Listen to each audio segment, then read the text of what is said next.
No así los malos, que son como el tamo, la paja, que arrebata el viento.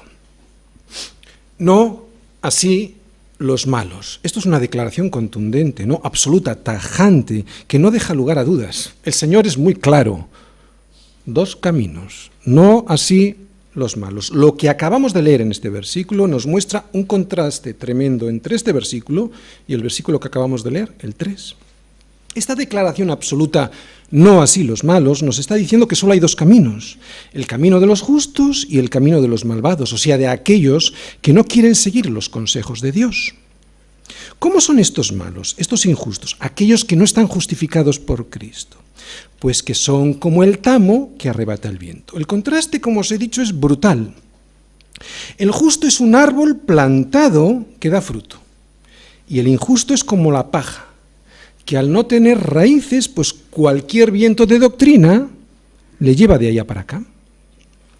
A los cristianos, a los justos, no justos por nuestras propias justicias, sino justificados por la sangre de Cristo, eso significa que somos justos, ¿no? Nos llaman radicales, y en algún sentido tienen razón, porque radical es una palabra que etimológicamente viene del latín, que significa radix, que significa raíz. Por lo tanto, y en este sentido etimológico, no en el coloquial, un radical es aquel que tiene sus raíces bien plantadas y que nadie le mueve del sitio donde está.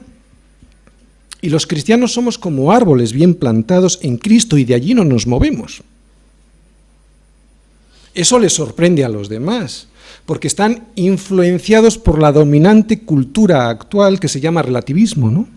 Ellos son como el tamo que arrebata el viento. Y les parece increíble que haya alguien que tenga convicciones tan fuertes y profundas que nadie les mueva de ellas. Pero eso es porque es un árbol plantado con raíces en Cristo y no hay quien le mueva.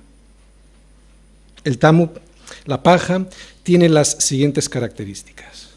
Tiene un escaso peso, no vale para nada y termina siendo quemada. La paja es una metáfora del hombre impío, el cual tiene las mismas características.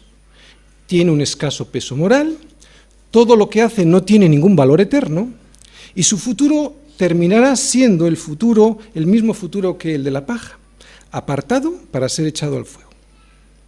Para entender estas tres características de la paja, vamos a viajar en nuestra mente a una era.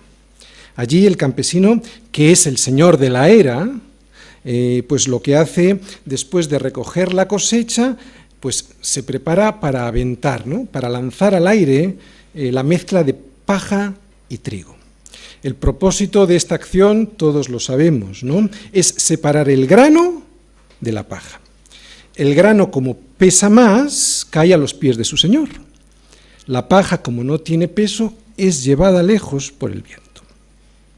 El grano recogido a los pies del campesino tiene un propósito definido y muy distinto del que tiene la paja, ¿no? Que siendo también recogida, se hace para llevarla a otro lugar muy distinto y con otro propósito.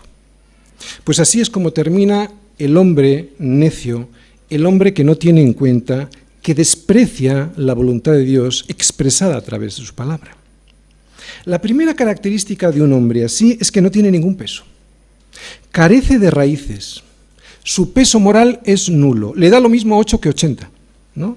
Y si le dicen hoy que el aborto es un asesinato, pues lo sigue. Pero si mañana en la televisión, pues los políticos, los artistas y toda la farándula le dicen que es un derecho de la mujer, pues cambia de opinión, ¿no? ¿No habéis visto a esos abuelos que en sus días de juventud se hubieran escandalizado con tan solo un 10% de lo que ahora tragan sin masticar? Así es el hombre sin Dios. No tiene raíces, su peso moral es nulo, le faltan motivaciones de peso suficiente como para tomar decisiones íntegras, decisiones valientes, ¿no? A este tipo de hombres no se le puede considerar un hombre de verdad, un hombre como a Dios le gustan los hombres, como Él nos creó, con la capacidad para decidir valientemente aquello que está bien sobre aquello que está mal, ¿no? Sin dejarse influenciar por la corriente de este mundo. de este siglo, de esta cultura, da igual, dilo como quieras. Como dice el profeta Isaías, hay de los que a lo malo dicen bueno y a lo bueno malo, que hacen de la luz tinieblas y de las tinieblas luz, que ponen lo amargo por dulce y lo dulce por amargo. Como podéis comprobar, no es necesario que alguien se convierta en un Hitler o en un Stalin para que la Escritura lo considere un hombre malo. Es suficiente con que desprecie el consejo de Dios para que ese hombre sea llamado por Dios mismo malo, necio, impío. De hecho, muchas veces ese es el gran peligro, que mucha gente no se considera malvada, porque como no es un monstruo, pero en realidad y según Dios, sí que es malo. La segunda característica de un hombre así es la poca importancia que Dios le va a dar en el día del juicio. Para él no valdrá nada. Puede que sea culto, puede que sea rico, puede que esté bien colocado, ubicado socialmente, pero para Dios ese hombre no tendrá ningún valor, no valdrá para nada. Puede que para el mundo alguno de ellos fuera algo, pero para Dios no va a contar. Es como cuando el campesino, después de trillada la mies, la avienta. Solo se preocupa del grano.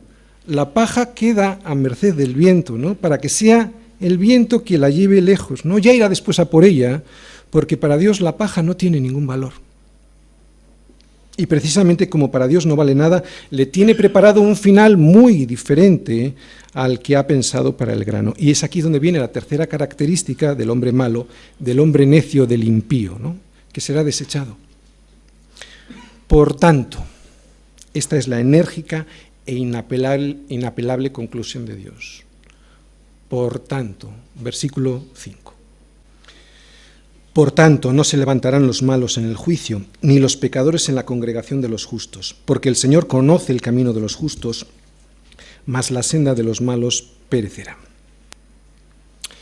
La Biblia está llena de esta enseñanza, la doctrina del juicio final.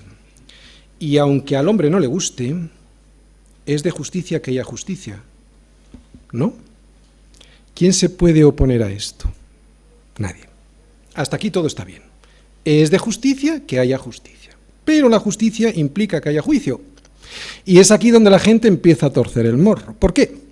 Pues porque intuyen que si Dios juzga, a ellos les va a ir muy mal y van a ser declarados culpables. Eso es porque su conciencia les dicta que a pesar de que han vivido toda su vida cauterizándola para no ser acusados por ella, Dios tiene la última palabra. Dice ahí, no se levantarán los malos en el juicio. Lo que esto significa es que estas personas no podrán sostener su caso en el tribunal, ni siquiera se podrán levantar. Les entrará tal vergüenza que se lo impedirá. Será en ese momento cuando se arrepientan, pero ya no valdrá de nada. Será en ese momento cuando se acordarán de aquella persona de la que se burlaron, cuando ella le hablaba de pecado, de Cristo y de juicio. O sea, de pecado, de justicia, porque Cristo es justicia, nuestra justicia, de pecado, justicia y juicio, ¿no? En ese momento no habrá ninguna explicación ni justificación. Estará todo tan claro, habrá tanta luz, en realidad la misma luz que cuando abrimos las Escrituras, pero bueno, habrá tanta luz que no se levantarán los malos en el juicio, será inútil, sabrán que no valdrá para nada. No hay remedio. Pero hay más. Ni los pecadores en la congregación de los justos. Esto significa que aunque en muchas ocasiones en este mundo los justos y los impíos han estado juntos y no pasaba nada, por la misericordia de Dios, ¿no? También les alcanzaba a los impíos, ahora es diferente. Ahora es cuando se produce la gran separación, aquella que vimos cuando el campesino avienta la mies para separar el grano de la paja. Que no se levantarán los pecadores en la congregación de los justos significa que ya nadie de esos podrá estar entre los justos. Los justos son aquellos que han aceptado la sangre de Cristo para que se les impute la justicia del Señor. ¿De acuerdo? A estos malos nunca se les permitirá entrar en la congregación celestial de los justos. Puede que en la tierra hayan sido parte de alguna iglesia, pero en aquel momento no les valdrá de mucho. No todo el que me dice Señor, Señor entrará en el reino de los cielos, sino el que hace la voluntad de mi Padre que está en los cielos. Muchos me dirán en aquel día, Señor, Señor, ¿no profetizamos en tu nombre y en tu nombre echamos fuera demonios y en tu nombre hicimos muchos milagros? Y entonces les declararé, y aquí viene la importante palabra, nunca os conocí, apartaos de mí, hacedores de maldad. Aquí está la palabra clave, es la palabra conocer, exactamente igual que en el versículo 6 de este Salmo 1 que estamos viendo, porque el Señor, ¿qué? Conoce el camino de los justos, no habrá equivocación para el Señor.